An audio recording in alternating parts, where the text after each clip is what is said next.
مائع سفر کو بلائیں اترنے کا مہینہ سمجھتے ہوئے ابتدائی تاریخیں جو ہوتی ہیں پہلے پہلے دن اس میں چنے یا گندم ابال کر نیاز دلائی جاتی ہے، مخصوص تعداد میں سورہ مزمل کا ختم کرایا جاتا ہے، ساحل سمندر پر آٹے کی گولیاں بنا کر مچھلیوں کو ڈالی جاتی ہیں۔ ان سب باتوں کے پیچھے لوگوں کا ذہن یہ ہوتا ہے کہ سفر میں بڑی بلائیں اترتی ہیں، آفات اترتی ہیں، یہ کام کریں تو یہ بلائیں ٹل جائیں گی۔ تو یاد رکھیے کہ سفر ہو یا کوئی بھی مہینہ ہو، قرآن خوانی کرنا، صدقہ خیرات کرنا، اس میں کوئی منع نہیں ہے، اچھی بات ہے، لیکن یہ سمجھ لینا کہ اگر 13 تیزی کی نیاز نہ دلائی، یہ پہلے 13 دن بڑے خطرناک ہیں تو مصیبت آ جائے گی، یہ غلط ہے۔ اسی طرح سفر کے آخری بدھ کے بارے میں بھی ایک بڑی غلط بات پھیلائی جاتی ہے، کہتے ہیں کہ نبی پاک علیہ الصلوۃ والسلام نے اس روز غسل صحت فرمایا تھا اور بیرون مدینہ طیبہ سیر کے لیے تشریف لے گئے تھے۔ یہ سب باتیں بالکل غلط ہیں۔ دراصل نبی پاک کا سفر کی آخری بدھ یعنی آخری ہفتے میں مرض اور شدت اختیار کر گیا تھا۔ کہ آزمائشیں آتی ہیں، ہم نے اس آزمائش پر صبر کرنا ہے، ہم بے صبری کر جاتے ہیں۔ قرآن مجید فرقان حمید میں رب عز و جل نے واضح اعلان فرما دیا، یعنی کمال دیکھیں، ہمیں پہلے سے بتا دیا تمہارا ایگزامینیشن آنے والا ہے۔ کیا فرمایا؟ وَلَنَبْلُوَنَّكُمْ بِشَيْءٍ مِّنَ الْخَوْفِ وَالْجُوعِ وَنَقْصٍ مِّنَ الْأَمْوَالِ وَالْأَنفُسِ وَالثَّمَرَاتِ، یعنی اللہ نے فرمایا ان قریب تمہیں آزمائیں گے، بی ریڈی، بی کیئرفل، آپ کا ایگزام ہونے والا ہے۔ اچھا یہ بھی نہیں فرمایا کہ کسی بھی چیز سے ایگزام ہو جائے گا، ہمیں ایگزامینیشن کے کوئسچن بھی بتا دیے کہ کیا کیا ٹیسٹ آ سکتا ہے۔ ہم کہتے ہیں ذرا گیس پیپر تو بتائیں کوئسچنز کیا ہوں گے، قرآن نے بتا دیا ہے کہ کیا کیا ٹینشن آ سکتی ہے۔ کیا فرمایا؟ بِشَيْءٍ مِّنَ الْخَوْفِ، کبھی خوف آئے گا، ڈر لگے گا، دشمن سامنے آ جائیں گے، ہیں بچوں کے لیے خوف ہو جائے گا، ماحول آپ کے آس پاس کا ڈینجرس ہو سکتا ہے۔ وَالْجُوعِ، کبھی بھوک سے پریشان ہو جاؤ گے، مال کم ہو جائے گا، غربت آ سکتی ہے۔ پھر فرمایا بِشَيْءٍ مِّنَ الْخَوْفِ وَالْجُوعِ وَنَقْصٍ مِّنَ الْأَمْوَالِ، تمہارے مال خراب ہو جائیں گے، کبھی آپ شپمنٹ منگوائیں گے، کبھی آپ نے سٹاک خریدا ہوگا، کبھی دکان لگائی ہوگی، اچانک مال میں کوئی فالٹ نکل آئے گا، آپ کا کاروبار ڈاؤن ہونے لگ جائے گا، یہ بھی ہو سکتا ہے۔ وَالْأَنفُسِ وَالثَّمَرَاتِ، تمہارے جسموں میں پرابلم آ سکتی ہے، ہم بیمار ہو سکتے ہیں، ہماری باڈی میں پرابلم، بندہ کہتا ہے چلتے چلتے بیمار ہو گیا، every thing is going good, یہ اچانک کون سا وائرس نکل آیا، یہ ٹینشن، یہ امتحان ہونا ہے۔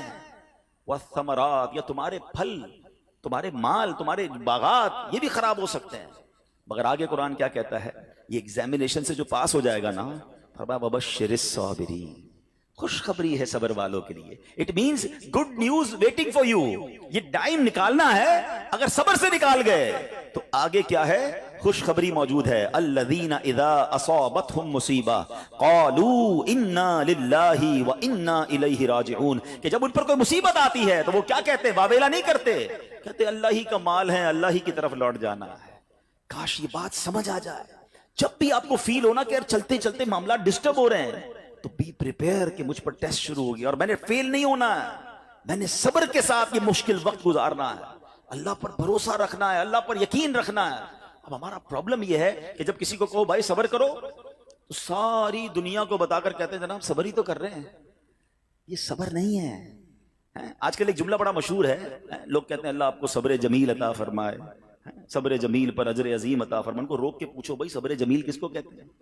تو کہیں گے شاید کسی جمیل بھائی کا صبر ہوگا، یہ کسی جمیل بھائی کا صبر نہیں ہے۔ What is the definition of صبر جمیل؟ یہ ریکوائرڈ ہے، اور وہ کیا ہے کہ دو بندے بیٹھے ہیں، ایک پرابلم میں ہے، ایک پرابلم میں نہیں ہے، لیکن ان دونوں کو دیکھ کر آپ فیصلہ نہ کر سکیں کہ کون پرابلم، پتہ ہی نہ چلے، میرا چہرہ بھی نہ بتائے میں کسی تکلیف میں ہوں۔ ہاں یہ ہے صبر، ہمارا تو چہرہ ہی بتا دیتا بھی خیر تو ہے، کوئی بہت بڑا لگتا ہے پرابلم ہے، ہاں بس یار بڑی مشکل میں ہوں۔ اچھا جس کو بتایا کیا وہ حل کر دے گا؟ دنیا بھر کو بتانا ہے یار سر میں بڑا درد ہے، پیٹ میں بہت درد ہے، کاروبار بڑا ڈاؤن ہے، فیملی میں بڑے پرابلمز ہیں، نہ وہ ڈاکٹر ہے کہ علاج کر دے، نہ وہ کچھ ہمارا مسئلہ حل کر سکتا ہے، مگر جو صبر کا ثواب تھا نا وہ میں نے ضائع کر دیا۔ صبر کا ثواب پتہ ہے کتنا ہے؟ سنیے گا، بلکہ میں ایک بڑی عجیب بات کرنے جا رہا ہوں، آپ کو حدیث پاک سناتا ہوں۔ بعض اوقات لوگ، ہم جیسے گناہگار آدمی کو یہ خیال تو نہیں آنا چاہیے، لیکن شیطان ہے نا، کبھی خیال ڈال دیتا ہے یار میں نماز بھی پڑھتا ہوں، روزے بھی رکھتا ہوں، صدقہ خیرات بھی کرتا ہوں، مشکلیں حل نہیں ہو رہی۔ سنو، اب 2-3 حدیثیں آپ کے سارے پرابلم سولو کر دیں گی۔ حدیث پاک کا مضمون ہے، اللہ کے حبیب علیہ الصلوۃ والسلام فرماتے ہیں کہ اللہ جب کسی بندے سے محبت کا ارادہ فرماتا ہے اس پر آزمائشوں کی بارش بھیج دیتا ہے نا عجیب بات ہے، اللہ مجھ سے پیار بھی کرے اور مجھ پر آزمائشیں بھی بھیجے۔ حدیث کا اگلا حصہ اس کو پراپر ایلوبریٹ کرتا ہے، ڈسکرائب کرتا ہے کہ مشیت الہی یہ ہوتی ہے، حدیث کا خلاصہ ہے کہ اللہ کی رضا یہ ہوتی ہے کہ اللہ بندے نے جو دنیا میں گناہ کیے ہیں نا، خطائیں ہو گئی ہیں میرے بندے سے، اس پر کچھ آزمائشیں بھیجوں، یہ صبر کرے تو پھر میری بارگاہ میں آئے تو اس کے سارے گناہ معاف ہو گئے ہوں، میں سے جنت میں داخل کر دوں۔ یعنی یہ آزمائشیں تو مجھے میرے گناہ معاف کروانے آ رہی تھی، میرے اللہ کی بارگاہ میں مجھے اللہ سے قریب کرنے آ رہی تھی، اور میں نے واویلا کر کے، میں نے شکوے کر کے وہ سارا ثواب ضائع کر دیا۔ ایک اور حدیث پاک سنیے، اللہ رب العالمین کی بارگاہ میں بندے کا کوئی مرتبہ لکھا ہوتا ہے، ٹھیک ہے، اور بندہ عبادت کے ذریعے روزے رکھ کر، نمازیں پڑھ کے، تلاوت کر کے وہ وہاں نہیں پہنچ پا رہا ہوتا۔ اللہ چاہتا ہے کہ یہ بندہ اس رینک تک پہنچ جائے، اللہ اس پر آزمائش بھیجتا ہے تاکہ میرا بندہ صبر کر لے تو اس کو وہ مرتبہ عطا ہو جائے۔ ہائے ہائے، یعنی آزمائش مجھ پر میرے رینک بلند کرنے، میرے درجے بلند کرنے آئی، اور ہائے میری بے صبری کہ میں نے وہ سب ثواب ضائع کر دیا۔ نہ کریں میرے پیارے اسلامی بھائی، مشکلیں آتی ہیں۔ اچھا پھر پتہ ہے پرابلم کیا ہے؟ ہمارا ایک اور بڑا ایشو ہے، ہم کسی کو مسکراتا دیکھتے ہیں، کسی کو اچھے کپڑے دیکھ لیتے ہیں، کسی کی بڑی گاڑیاں دیکھ لیتے ہیں، کسی کا بڑا گھر دیکھ لیتے ہیں، ہمیں لگتا ہے یار یہ کتنا مزے میں، یار میں ہی اکیلا پریشان ہوں۔ یہ آپ کی بھول ہے۔ ایک بات یاد رکھیے گا، زندگی کی گاڑی مسائل کے پہیوں پر ہی چلتی ہے۔ امیر کے مسئلے اور ہیں، غریب کے مسئلے اور ہیں۔ شہرت جس کو ملی ہے نا، اس کے پرابلمز اور ہیں، جو غیر معروف ہے اس کے پرابلم اور ہیں۔ زمانے میں ہر کسی کو کچھ نہ کچھ ایشو ضرور ہے۔ یہ نہ سمجھے کہ یار یہ اتنا مسکرا رہا ہے، کیا پتہ اس مسکراہٹ کے پیچھے کتنے دکھ چھپائے بیٹھا ہے۔ آپ یقین کریں، بلیو کریں، ایسا نہیں ہے کہ سب لوگ 100% خوشحال ہیں، پرابلم سب کے ساتھ ہوتے ہیں۔ ابھی میں کیا کیا بتاؤں آپ کو، ہمارے پاس تو لوگ دعائیں کروانے آتے ہیں نا، ایسی پرابلم بتاتے ہیں کہ پیروں سے زمین نکل جاتی ہے۔ بعض اوقات ہم اتنے بڑے گھر میں جاتے ہیں، اس کی گاڑیاں کروڑوں روپے کی کھڑی ہیں، ان سے ملاقات ہوئی، وہ کہتے ہیں حضرت آپ سے ایک الگ سے دعا کروانی ہے۔ جب وہ بیچارہ اپنا مسئلہ بتاتا ہے نا، ہمیں لگتا ہے یار ہمارا تو غم ہی کچھ نہیں ہے، یہ کتنی بڑی آزمائش سے گزر رہا ہے، کتنی بڑی پرابلم سے گزر رہا ہے۔ میں آج کی آپ کو مثال دیتا ہوں۔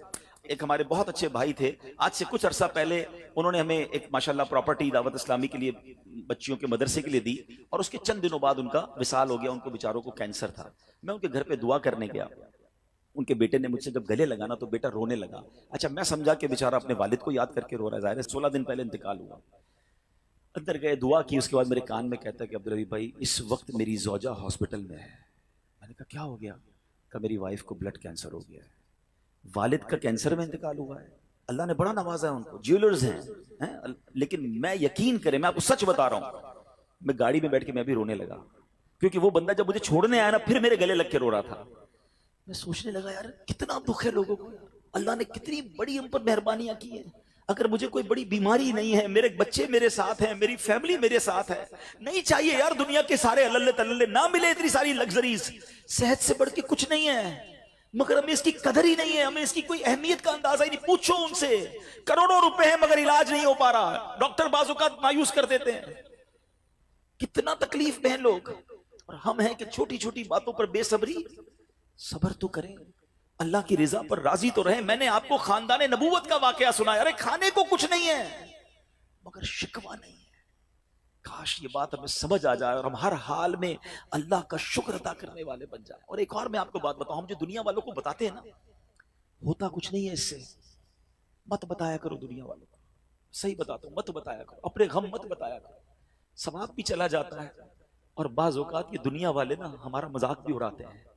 ہم جب کسی کو اپنا پرابلم بتاتے ہیں نا، ہمارے سامنے تو بڑے اچھے بنتے ہیں کہ اچھا ٹھیک ہے میں کرتا ہوں کچھ، بعد میں جا کے دنیا میں باتیں کرتے ہیں، آیا تھا میرے پاس، اس کا یہ مسئلہ ہے، ہاں باتیں بڑی کرتا ہے، بڑی پرابلم میں ہے۔